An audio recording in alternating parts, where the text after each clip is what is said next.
रतन टाटा की love story के बारे में हर कोई जानना चाहता है। उन्होंने कभी शादी नहीं की, लेकिन उनको अपने जीवन में 4 बार अलग अलग लड़कियों से प्यार जरूर हुआ।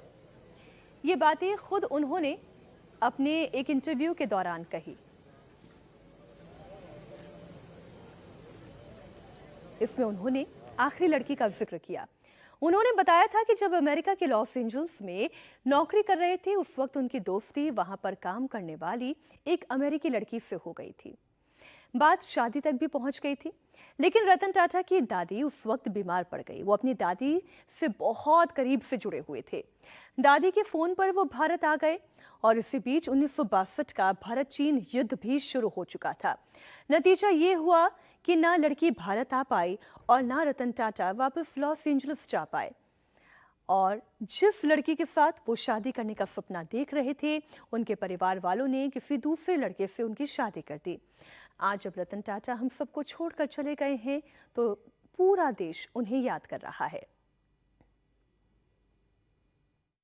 रतन टाटा का जाना सिर्फ भारत ही नहीं, दुनिया के उद्योग जगत में एक अपूरणीय क्षति है। भारत के लिए तो है ही। टाटा समूह को एक नए शिखर पर रतन टाटा ले गए। दुनिया के लगभग 100 देशों में अपने कारोबार का विस्तार किया और इस वर्ष मार्च 24 में उनका रेवेन्यू $165 बिलियन, ये टाटा समूह का रेवेन्यू। इंफॉर्मेशन टेक्नोलॉजी से लेकर रक्षा से लेकर के आपके अनेक नए क्षेत्रों में, विमान के क्षेत्र में, विमानन सब में टाटा का विस्तार हुआ। हमेशा अपने आसपास के लड़कों को उत्साहित करना, उन्हें आगे ले जाने के लिए प्रेरित करना और समाज सेवा के लिए प्रेरित करना, ये उनका उल्लेखनीय योगदान रहा। रतन टाटा केवल फॉर्मी स्वभाव के नहीं थे, वे काफी सच्चे इंसान थे। उन्हें तारीफ से गुरेज नहीं थी और झूठी तारीफ तो वो सुनना बिल्कुल पसंद नहीं करते थे। ऐसा ही एक वाकया इस साल T20 वर्ल्ड कप के दौरान हुआ, जब अफगानिस्तान ने पाकिस्तान को हरा दिया। अफगानिस्तान के Rashid Khan man of the match चुने गए। इसी बीच सोशल मीडिया पर एक अफवाह फैल गई कि रतन टाटा ने राशिद खान को 10 करोड़ रुपए देने का ऐलान किया। सोशल मीडिया पर रतन टाटा की वाहवाही भी होने लगी, लेकिन रतन टाटा सामने आए। उन्होंने खबरों का खंडन किया और कहा कि वो किसी भी प्लेयर को 1 पैसा नहीं दे रहे हैं। साथ ही उन्होंने कहा कि उन्हें क्रिकेट से कोई लेना देना नहीं है। तभी तो आज हर कोई रतन टाटा को याद कर रहा है, क्योंकि वो इतने स्ट्रेट फॉरवर्ड थे। महान उद्योगपति, राष्ट्र सेवा और मानवता के लिए सदैव संवेदनशील और समर्पित व्यक्तित्व के धनी श्रीमान रतन टाटा अब हमारे बीच नहीं रहे।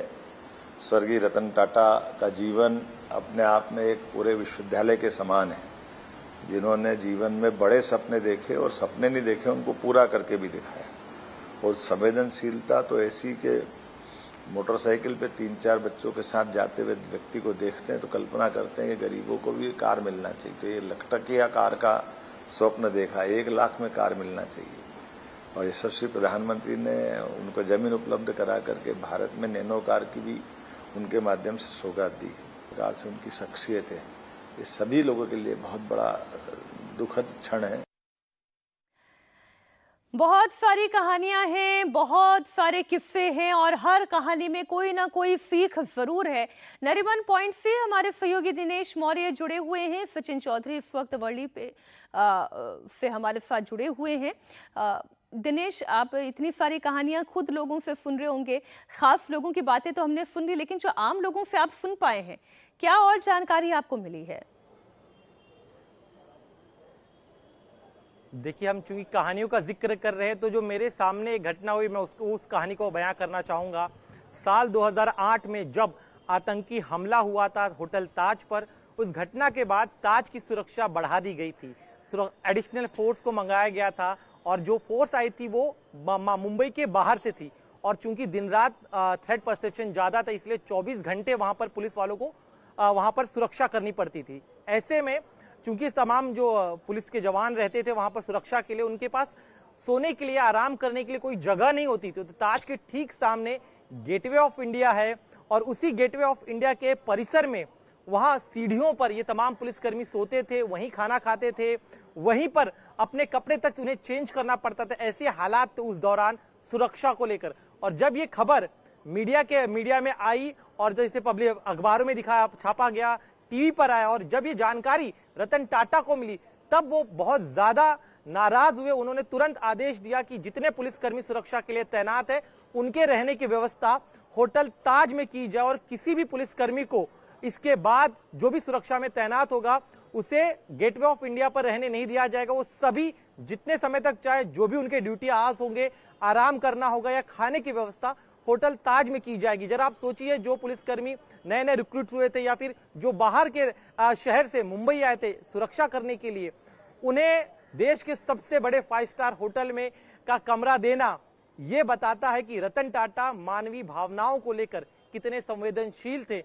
जो पुलिसकर्मी बिल्कुल आप ठीक कह रहे हैं। और इन्हीं मानवीय भावनाओं से जुड़ी हुई एक और जानकारी जो दर्शकों को पता होनी चाहिए, टाटा कंसल्टेंसी सर्विस इतने सालों से चल रही ये एक ऐसी सर्विस है, एक ऐसा संस्थान है जिसमें से आज तक एक भी व्यक्ति को नौकरी से नहीं निकाला गया है। यहाँ तक कि 2020 में जब भारत में वो समय आ गया था कि बड़ी बड़ी कंपनीज ने अपने एम्प्लॉयज की छटनी की थी, उस वक्त भी पूरी टाटा ग्रुप ऑफ कंपनी में से एक भी एम्प्लॉय को जॉब से नहीं निकाला गया। तो ये वो मानवीय पहलू है जिसका जिक्र होना चाहिए।